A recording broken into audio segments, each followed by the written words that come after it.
আজকে আমি গলাতিয়া ডিগ্রি কলেজে পিঠা উৎসবে এসেছি। শীত তো প্রায় শেষের দিকে, আর এই শেষ শীতে সব ধরনের পিঠাপুলি একসাথে খাওয়ার মজাই আলাদা। এই জন্য চলে এসেছি পিঠা উৎসবে। এই কলেজে আমার ফুফাতো বোনও পড়াশোনা করে, ওরাও আজকে এখানে স্টল দিয়েছে।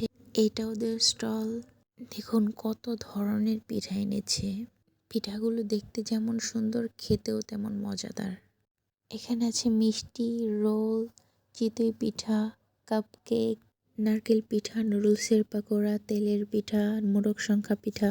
আরও আছে পুডিং, দুধ পাকন পিঠা, নকশি পিঠা, প্যানকেক। আর সব থেকে মজার বিষয় হচ্ছে জিলাপির নাম দিয়েছে ছেলেদের মন। এখন আমি আমার পছন্দ মতো পিঠা কিনে নিব। প্রথমে নিয়ে নিলাম মিষ্টি, নিলাম নারকেল পিঠা, একটা নিলাম তেলের পিঠা, নিলাম দুধ পাকন পিঠা, নকশি পিঠা, প্যানকেক। এই সবগুলো পিঠা আমি মাত্র 130 টাকা দিয়ে নিলাম।